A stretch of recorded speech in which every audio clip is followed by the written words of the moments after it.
Let's talk Bears. Let's talk draft with a former Bear quarterback who's doing a lot of good YouTube content and film breakdown and stuff now. Chase Daniel joins us on the CarX Tire and Auto Guest Hotline. He's with Carmen and Yurko on ESPN Chicago. Chase, how are you? What's going on, guys? Thanks for having me on. Appreciate you. Thank you for coming on. Do you like what you're doing these days? Do you like doing content, creating stuff? And I saw you on NFL Network, I think, breaking down the draft this offseason and things like that. Are you enjoying that? Yeah, it's been fun, man. You know, it's like I've talking to a lot of players, and they're like, hey, you joined the dark side. I'm like, actually, this is the fun side because I work a lot less, but I get to create my own content. It's been cool. It's been great. You know, obviously doing live stuff on NFL Network's been great. And then we have two podcasts, one with The Athletic and one with Trey Wingo.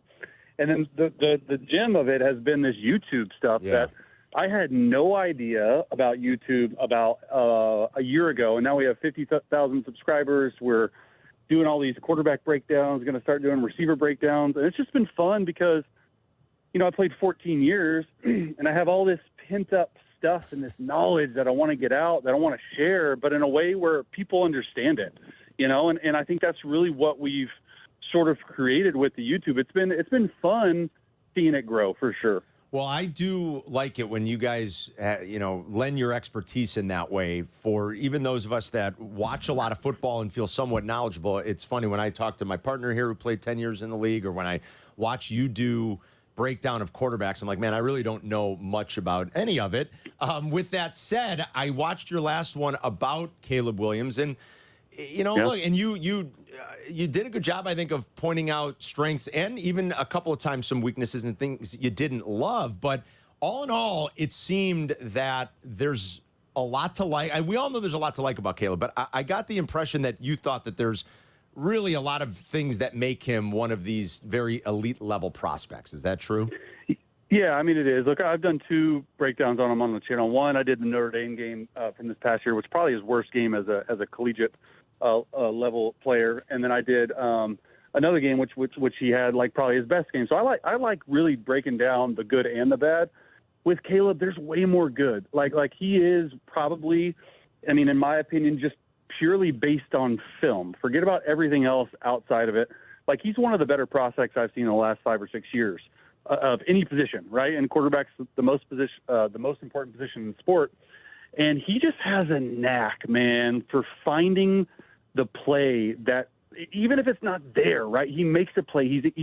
He's so good within the pocket. He's a magician in the pocket. And I hate to throw around this name, but his feel and vision within the pocket is like a Patrick Mahomes style, right? That's what has these GMs so excited, specifically polls, which, like, they're going to take Caleb with the number 1 pick, and they've built a hell of a team around him. That's the biggest thing that I wanted to see from the Bears. And really anyone, like, everyone talks about how deep this quarterback draft is. You got to have players around the young rookie because, quite honestly, quarterback in the National Football League as a rookie, there is not a harder job in the world than having to deal with that, because it's not only what comes on the field, it's off the field. How do you interact with your teammates?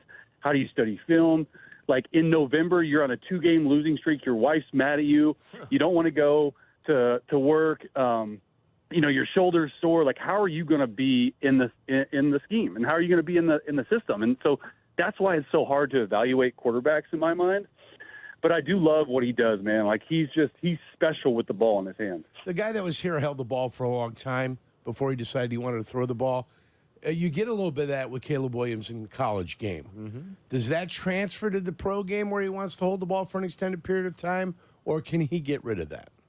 Well, look, I think if you go back to, which I have, but if you go back to 2022 film, that USC offense in general was much better.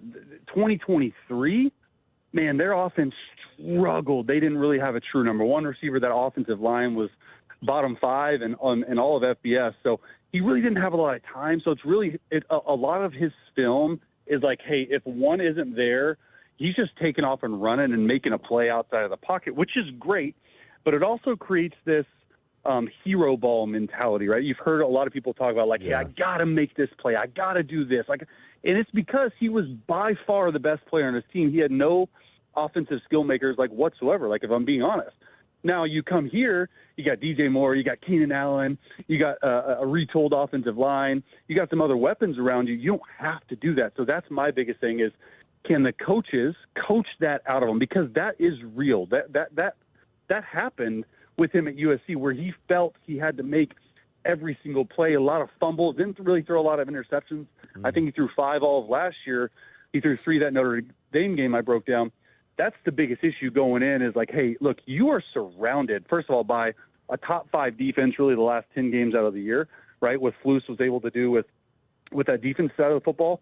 And they've gotten so much better on offense and free agency. Like the Bears are a really intriguing team for me. And I would argue that it's one of the better situations that a rookie quarterback has really walked into in the last couple of years too. So the recipe for success is there. It all comes down to the trigger man, as you know. Chase Daniels, our guest. It's Carmen and Yurko on ESPN Chicago. On the Bears and like how they've gone about trying to surround him, because you're right, it's going to be him. Like surround him with talent and a comfortability, I guess.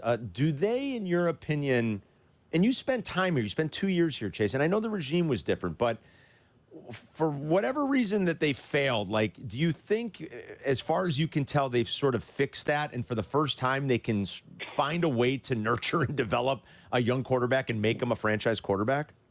Well, I know that all of Chicagoland really hopes and feels that they can. They're dying for a winner, and that's what I love about like Bears fans. Like they're really active on social media. They really like to tell you how it is, and I love that because that just tells me they're hungry for a winner. And look, it's such a shot in the dark when you're evaluating quarterbacks. I mean, look at last year, like the perfect example, Brock Purdy. He was mystery relic.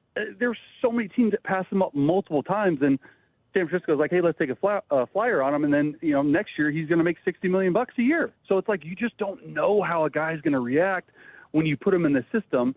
But I do love what Chicago's done. I mean, I think Poles has done an absolute wonderful job from the trade last year to moving up to having 2 picks in the top 10, which I think at number 9 they'll probably grab another stud receiver to package. So I just love what they've done.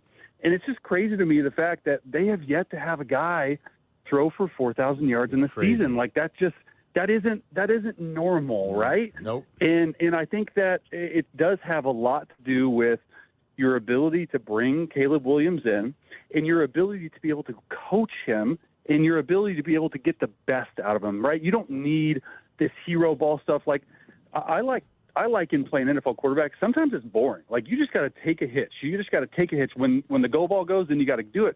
Just play catch. Like be a point guard out there. Make sure you're giving your guys the best chance to succeed. He's got to know that. And what's interesting too, guys, is Caleb, he's the first real NIL millionaire, right? Yes. He lived in the biggest market in college. So there's this outside demeanor of him that, I think the coaching staff feels good in, but you got to be like ready to understand, hey, you're in a different scenario. You heard DJ Moore come out and be like, hey, that stuff's not going to fly here. Like it's all ball all the time. I love that. And I do think that has not been a knock on Caleb, but just like maybe some people question, like you're not questioning his athletic ability. Are you able to come in, grind, go to work, be a cool dude every single day? You're consistent, all that stuff. And I think the Bears probably feel pretty good about that. All right, so follow Chase for a good breakdown, everybody, because the stuff has been good on YouTube. You're still doing NFL Network stuff, you said, right? Yeah. I'll be on for draft all next week. Great. Or the 2 weeks. In 2 weeks, yeah, great. We appreciate the time. Thanks for checking in, and keep up the good work, all right? All right. Thanks for having me on, guys. All right, Chase. There's Chase Daniel, former Bear quarterback. The content's good.